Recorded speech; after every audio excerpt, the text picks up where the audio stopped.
सुप्रभात। ऑनलाइन अध्ययन अध्यापन प्रक्रिया में आप सभी छात्र छात्राओं का स्वागत।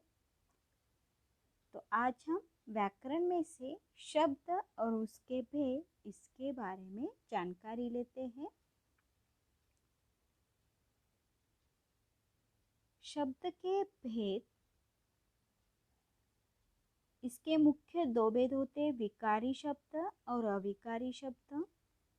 विकारी शब्द के 4 प्रकार होते हैं, जैसे संज्ञा, सर्वनाम, विशेषण, क्रिया। और अविकारी शब्द के 4 भेद होते हैं, क्रिया विशेषण अव्यय, संबंध सूचक अव्यय, समुच्चय बोधक अव्यय, विस्मयादि बोधक अव्यय। तो ये जो 8 प्रकार है, शब्द के कुल 8 प्रकार, जैसे विकारी शब्द और अविकारी शब्द, इनके दोनों के 4 ऐसे कुल मिलाकर शब्द के 8 भेद हैं। तो इसमें संज्ञा, पहला जो है विकारी शब्द का संज्ञा। तो संज्ञा और संज्ञा के भेद, इसके बारे में हमने जानकारी ली है। मैंने ये आपको पढ़ाया है कि संज्ञा के भेद, उसके मुख्य 5 भेद। तो संज्ञा और संज्ञा के 5 भेद हैं, व्यक्तिवाचक संज्ञा, जातिवाचक संज्ञा, भाववाचक संज्ञा, द्रव्यवाचक संज्ञा और समूहवाचक संज्ञा। इसकी जानकारी मैंने आपको दी है।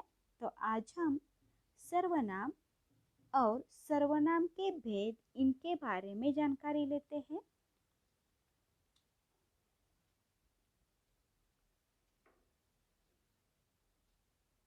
सबसे पहले सर्वनाम किसे कहते हैं? जिन शब्दों का प्रयोग संज्ञा शब्दों के स्थान पर किया जाता है, उन्हें सर्वनाम कहते हैं। सर्वनाम क्या काम करता है? तो सर्वनाम संज्ञा की पुनरावृत्ति को रोकते हैं। पुनरावृत्ति यानी क्या? तो चलिए उदाहरण के साथ देखते हैं। तो देखो, एक रामू था। एक दिन रामू बकरियों को लेकर जंगल में गया। रामू ने बकरियों को चरने के लिए छोड़ दिया। रामू ने खाना खाया, फिर रामू सो गया। इसे पुनरावृत्ति कहते हैं। तो इसमें संज्ञा शब्द कौन सा है? रामू। तो हर वाक्य में अगर आप देखें तो इसमें रामू शब्द की पुनरावृत्ति हो गई है।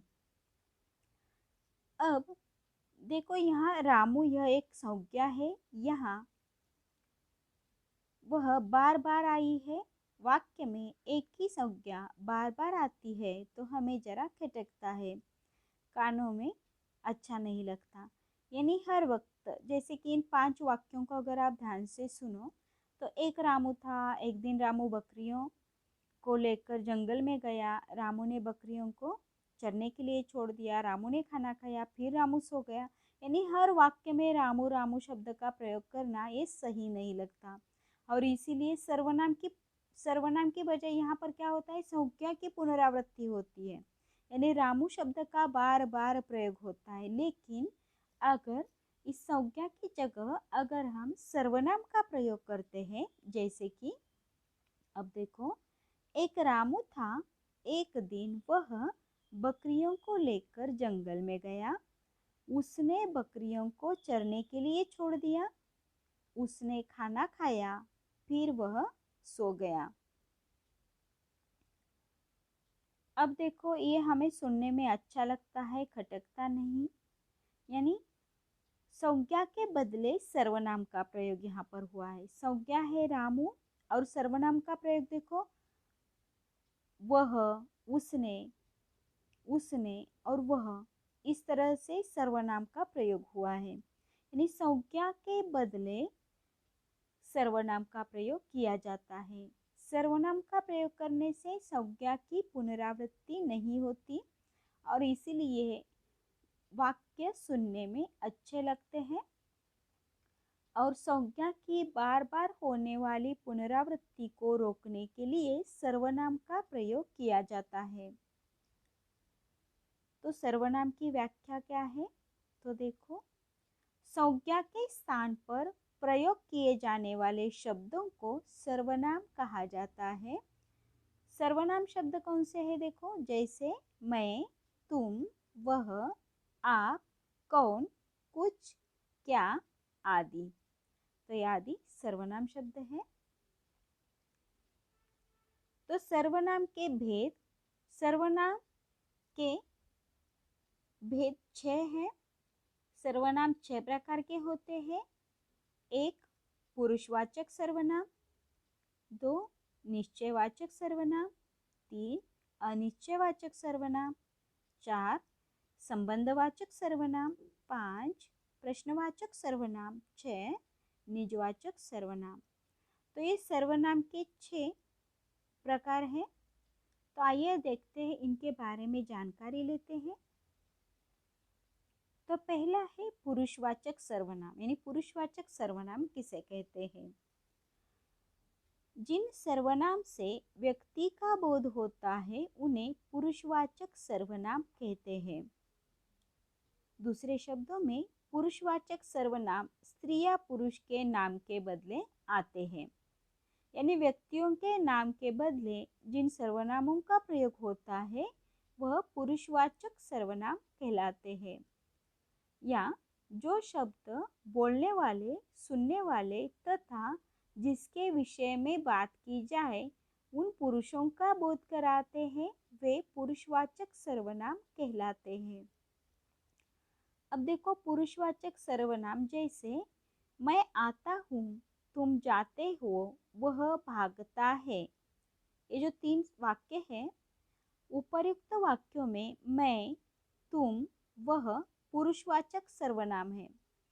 यानी पुरुषवाचक सर्वनाम की व्याख्या ही है कि व्यक्ति का बोध होता है। जैसे कि मैं आता हूँ, इसमें खुद के बारे में बोध होता है। तुम जाते हो, यानी सामने वाले के बारे में पता चलता है। वह भागता है, यानी तीसरा कोई है जिसके बारे में यहाँ पर कहा गया है।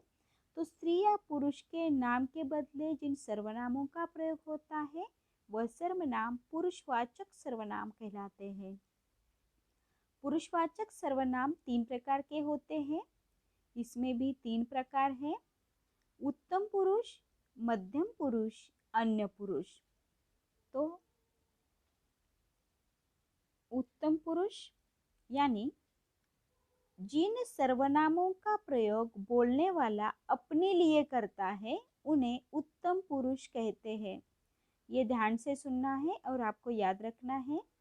जिन सर्वनामों का प्रयोग बोलने वाला अपने लिए करता है, यानी खुद के बारे में वह कहना चाहता है और फिर उसके लिए वह जिन सर्वनामों का प्रयोग करता है उसे उत्तम पुरुष कहते हैं।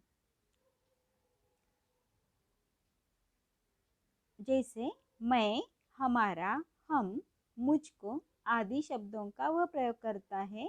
तो ये जो शब्द है मैं, हमारा, हम, मुझको, ये उत्तम पुरुष के सर्वनाम है। उदाहरण देखते हैं। मैं स्कूल जाऊंगा, यानी खुद के बारे में वह यहाँ पर बोलता है। और जिन वाक्यों में ऐसे सर्वनामों का प्रयोग होता है कि वाक्य पढ़ने से हमें यह पता चलता है कि बोलने वाला खुद के बारे में बता रहा है, तो ये सर्वनाम है। लेकिन पुरुषवाचक कौन सा है? तो उत्तम पुरुषवाचक सर्वनाम है। जैसे कि खुद के बारे में बताना, मैं स्कूल जाऊंगा, हम पाठशाला जाएंगे। तो ये बोलने वाला अपने लिए का प्रयोग करता है। हम में भी देखो, हम में भी मैं और कोई और, ऐसा 2 लोगों के बारे में हम का प्रयोग करते हैं। तो इसीलिए यहाँ पर इसमें भी खुद के बारे में जानकारी मिलती है। और इसीलिए ऐसे शब्द जैसे कि मैं, हमारा, हम, मुझको आदि सर्वनाम शब्दों का प्रयोग अगर वाक्यों में हुआ है तो वह सर्वनाम का प्रकार कौन सा है? तो उत्तम पुरुषवाचक सर्वनाम है।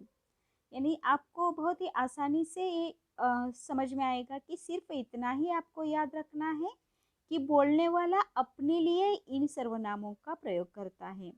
तो ये उत्तम पुरुषवाचक सर्वनाम हो जाते हैं। दूसरा है मध्यम पुरुष। जिन सर्वनामों का प्रयोग सुनने वाले के लिए किया जाता है उन्हें मध्यम पुरुष कहते हैं। ये भी बिल्कुल आसान है समझने के लिए। मध्यम पुरुष यानी कौन, तो सुनने वाले के लिए किया जाता है, यानी सामने वाले के बारे में इसमें बताया जाता है ऐसे वाक्यों में। या जो सामने है, सुनने वाला है, उसके बारे में जानकारी देने के लिए जिन सर्वनामों का प्रयोग होता है उन्हें मध्यम पुरुषवाचक सर्वनाम कहते हैं। आइए उदाहरण देखते हैं। जैसे शब्द कौन से होते हैं पहले देखते हैं। तो तू, तुम, तुम्हें, आप, आपने आदि। जैसे कि देखो, आदरात्मक अगर हम किसी को बुलाते हैं तो आपने ऐसा शब्द का प्रयोग करते हैं। या उम्र में अगर कोई बड़ा है तो आप कहकर हम उन्हें बुलाते हैं ना, आपके बारे में। तो ये भी शब्द देखो, तू, तुम, तुम्हें, आप, आपने आदि सर्वनामों का प्रयोग जिन वाक्यों में किया जाता है वह मध्यम पुरुषवाचक सर्वनाम कहलाता है। इसका उदाहरण है, देखो, तुमने होमवर्क क्यों नहीं किया, तुम कब आए। यानी यहाँ पर तुम यानी सामने वाले के बारे में, सामने वाले को कुछ पूछा गया है ना, कि तुमने होमवर्क क्यों नहीं किया, तुम कब आए। यानी ये याद रखने के लिए आसान क्यों है, क्योंकि देखो यहाँ पर सुनने वाले के लिए इन सर्वनामों का प्रयोग होता है, यानी सामने वाले के बारे में। जैसे कि तू, तुम, तुम्हें, आप, आपने आदि सर्वनामों का प्रयोग मध्यम पुरुषवाचक सर्वनाम में किया जाता है। इसका तीसरा प्रकार है, देखो, अन्य पुरुष।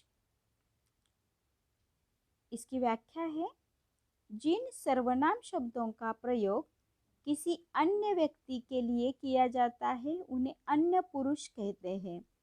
यानी उत्तम पुरुष यानी क्या, बोलने वाला, मध्यम पुरुष यानी क्या, सुनने वाला, और अन्य पुरुष यानी क्या, किसी और के बारे में जानकारी मिलती है हमें। जैसे जिन सर्वनाम शब्दों का प्रयोग किसी अन्य व्यक्ति के लिए किया जाता है उन्हें अन्य पुरुष कहते हैं। जैसे वे, वह, यह, इनका, इन्हें, उनसे आदि। उदाहरण देखेंगे तो आप आसानी से समझ जाएंगे। उदाहरण देखो, वे मैच नहीं खेलेंगे। यानी अगर हम दो व्यक्तियों के बीच में बात हो रही है और अगर हम किसी तीसरे व्यक्ति के यानी किसी और के बारे में बात कर रहे हैं तो ऐसे सर्वनामों का प्रयोग हम करते हैं। जैसे वे मैच नहीं खेलेंगे, उन्होंने कमर कस ली है। यानी यहाँ पर किसी अन्य व्यक्ति के बारे में बातचीत हो रही है, यह हमें पता चलता है। तो ऐसे सर्वनामों को अन्य पुरुषवाचक सर्वनाम कहते हैं।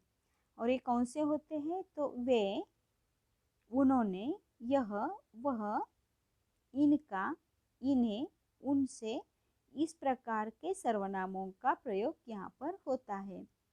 तो ये पुरुषवाचक सर्वनाम के 3 उप प्रकार है, उत्तम पुरुष, मध्यम पुरुष और अन्य पुरुष।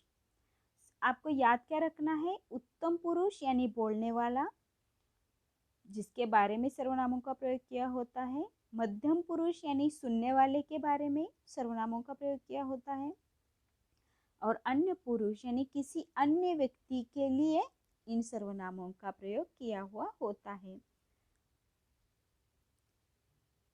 सर्वनाम का दूसरा प्रकार है निश्चयवाचक सर्वनाम। जिस सर्वनाम से किसी व्यक्ति या वस्तु का निश्चित बोध होता है उसे निश्चयवाचक सर्वनाम कहते हैं। ये भी आसान है, देखो कि ऐसे सर्वनामों का प्रयोग कब किया जाता है, तो जिस सर्वनाम से किसी व्यक्ति या वस्तु का निश्चित बोध होता है उसे निश्चयवाचक सर्वनाम कहते हैं।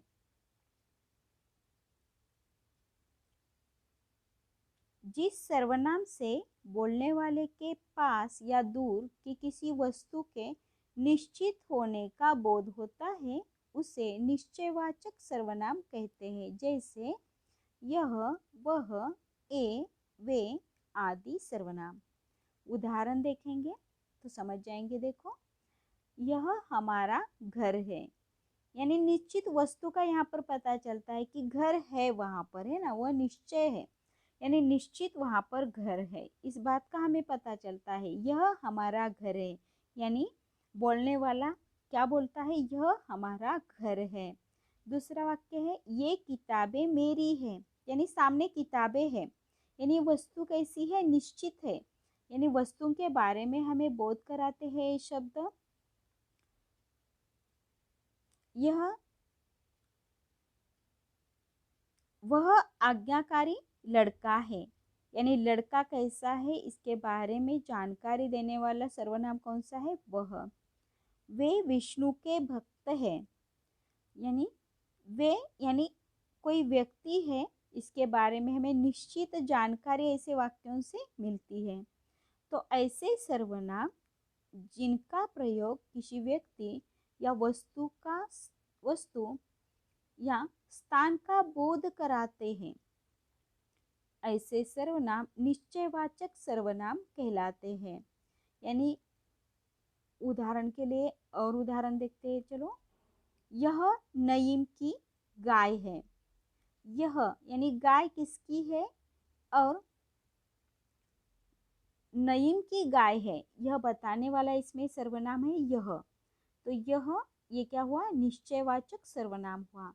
तुम्हारी पुस्तक वह है, यानी पुस्तक जो वस्तु है उसके बारे में बोध कराने वाला सर्वनाम है यहाँ पर वह। तुम्हारी पुस्तक वह है।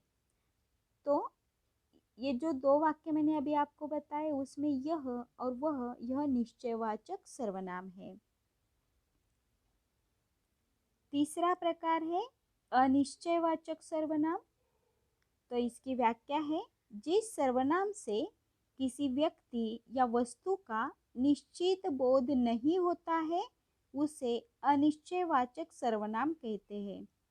देखो, निश्चयवाचक में किसी वस्तु या व्यक्ति का या स्थान का बोध होता है उसे निश्चयवाचक कहते हैं। इसके अपोजिट ये है कि इसमें निश्चित बोध नहीं होता, उसे अनिश्चयवाचक सर्वनाम कहते हैं। जैसे कोई, कुछ, किसी आदि सर्वनामों का प्रयोग इस प्रकार के वाक्यों में किया जाता है। उदाहरण, कोई वहां खड़ा है, यानी कौन खड़ा है यह नहीं पता, सिर्फ कोई वहां खड़ा है, यानी निश्चित ऐसी बातें हमें पता नहीं चलती। कुछ पैसे दे दो, तो देखो किसी ने रामू की मदद नहीं की, किसी यानी किसी खास व्यक्ति का यहाँ पर उल्लेख नहीं है। और ऐसे शब्द जिन शब्दों से हमें निश्चित रूप से कोई जानकारी नहीं मिलती। अब देखो, किसी ने रामू की मदद नहीं की, यानी यहाँ पर किसी एक व्यक्ति का या किसी खास व्यक्ति का उल्लेख नहीं है। संत किसी को अपना शत्रु नहीं मानते, तो इसमें भी किसी खास व्यक्ति का ऐसा उल्लेख नहीं है, फिर भी किसी को अपना शत्रु नहीं मानते, यानी अनिश्चय है। तो अनिश्चयवाचक सर्वनाम किसे कहते हैं, तो जिन सर्वनाम शब्दों से किसी निश्चित व्यक्ति, वस्तु या स्थान का बोध न हो उन्हें अनिश्चयवाचक सर्वनाम कहते हैं। जैसे कि और उदाहरण हम देखते हैं, बाहर कोई है, तो यहाँ पर कोई शब्द जो है इससे हमें निश्चित किसी के बारे में जानकारी नहीं मिलती, तो ये अनिश्चयवाचक सर्वनाम है। माँ कुछ खाने को दो, कुछ यानी यहाँ पर किसी पदार्थ के बारे में हमें जानकारी नहीं मिलती, कुछ यानी कुछ भी, ऐसा यहाँ पर अर्थ होता है। तो निश्चित ऐसी किसी पदार्थ के बारे में इस वाक्य को सुनकर हमें जानकारी नहीं मिलती। तो माँ कुछ खाने को दो, इसमें कुछ ये जो शब्द आया है वह अनिश्चयवाचक सर्वनाम है। तो ये दो वाक्य मैंने अभी आपको बताए, उसमें कोई और कुछ ये अनिश्चयवाचक सर्वनाम है। इसमें चौथा पॉइंट है संबंधवाचक सर्वनाम। इसकी व्याख्या है, जिस सर्वनाम का संबंध दूसरे सर्वनाम से होता है तथा जो शब्द दो वाक्यों को जोड़ते हैं उन्हें संबंधवाचक सर्वनाम कहते हैं। ये याद रखने के लिए बिल्कुल आसान है आपको समझने के लिए, कि क्या होता है, एक सर्वनाम का संबंध दूसरे सर्वनाम से होता है, या जो शब्द दो वाक्यों को जोड़ते हैं उन्हें संबंधवाचक सर्वनाम कहते हैं। जैसे जो, जिसकी, सो, जिसने, जैसा, वैसा आदि सर्वनामों का प्रयोग किया हुआ होता है ऐसे वाक्यों में। उदाहरण देखते हैं। जैसा करेगा वैसा भरेगा, यानी यहाँ पर देखो जैसा और वैसा ये संबंध जोड़ते हैं, जैसा करेगा वैसा भरेगा, तो ऐसे शब्द संबंधवाचक सर्वनाम कहलाते हैं।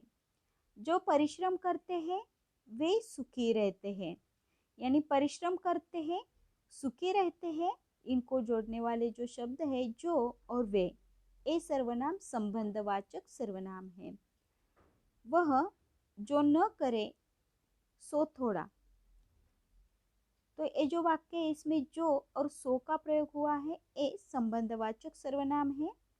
जो तुम कहोगे वह मैं करूँगा, तो ये जो वाक्य है तुम कहोगे मैं करूँगा, इनको जोड़ने वाले ये जो सर्वनाम है जो और वह, तो जो तुम करोगे या जो तुम कहोगे वह मैं करूँगा, तो इन वाक्यों को जोड़ने का काम ये सर्वनाम करते हैं जो और वह, तो ये संबंधवाचक सर्वनाम है।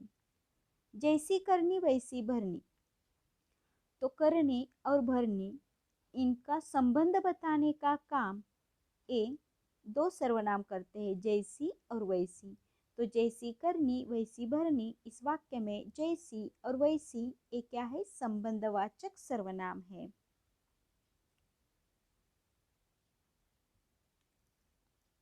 सर्वनाम का अगला प्रकार है प्रश्नवाचक सर्वनाम। वे सर्वनाम शब्द जिनका प्रयोग प्रश्न पूछने के लिए किया जाता है उन्हें प्रश्नवाचक सर्वनाम कहते हैं। यानी बिल्कुल आसान है, प्रश्न पूछा जाता है और कोई कोई प्रश्नार्थक वाक्य है तो उसमें से हमें सर्वनाम पहचानना है, तो वो सर्वनाम कौन से होते हैं।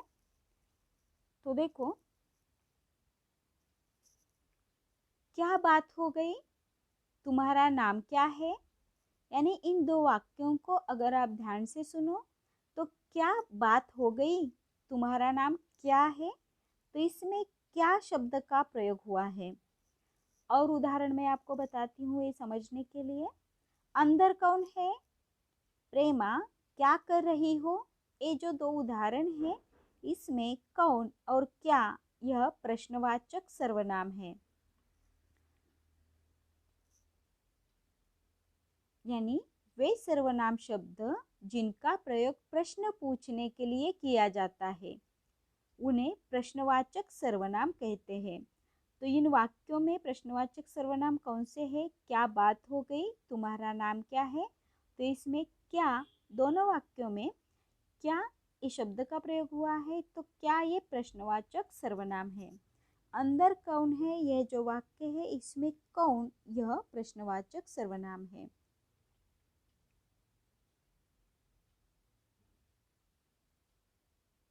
अगला प्रकार है निजवाचक सर्वनाम।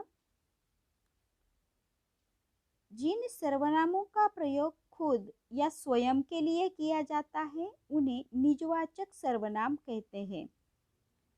तो ध्यान से सुनो, जिन सर्वनामों का प्रयोग खुद या स्वयं के लिए किया जाता है, खुद के लिए इन सर्वनामों का प्रयोग होता है, ऐसे सर्वनामों को निजवाचक सर्वनाम कहते हैं। जैसे मैंने स्वयं ही कार्य पूरा कर लिया, इसमें स्वयं शब्द का प्रयोग हुआ है।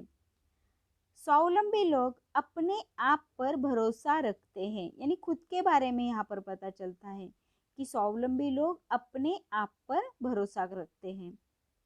तुम्हें सारे प्रश्न खुद ही हल करने होंगे, खुद के बारे में है ना, यानी तुम्हें सारे प्रश्न खुद ही हल करने होंगे, यानी ऐसे शब्दों का प्रयोग जैसे जो शब्द खुद या स्वयं के लिए जिनका प्रयोग किया जाता है उन्हें निजवाचक सर्वनाम कहते हैं।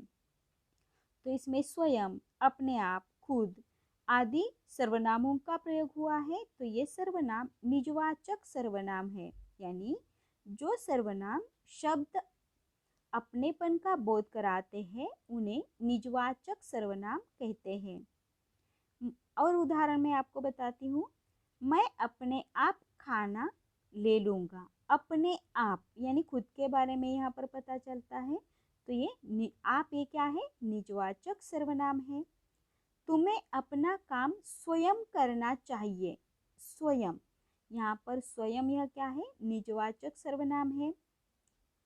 यानी ऐसे वाक्य जिन वाक्यों में सर्वनामों का प्रयोग अपनेपन का बोध कराते हैं, या खुद या स्वयं के लिए जिन सर्वनामों का प्रयोग किया जाता है, उन सर्वनामों को निजवाचक सर्वनाम कहते हैं। तो हमने सर्वनाम किसे कहते हैं और सर्वनाम के कुल 6 प्रकार जो होते हैं उनके बारे में आज हमने जानकारी ली है। तो फिर मिलते हैं अगले लेक्चर में। तब तक के लिए धन्यवाद।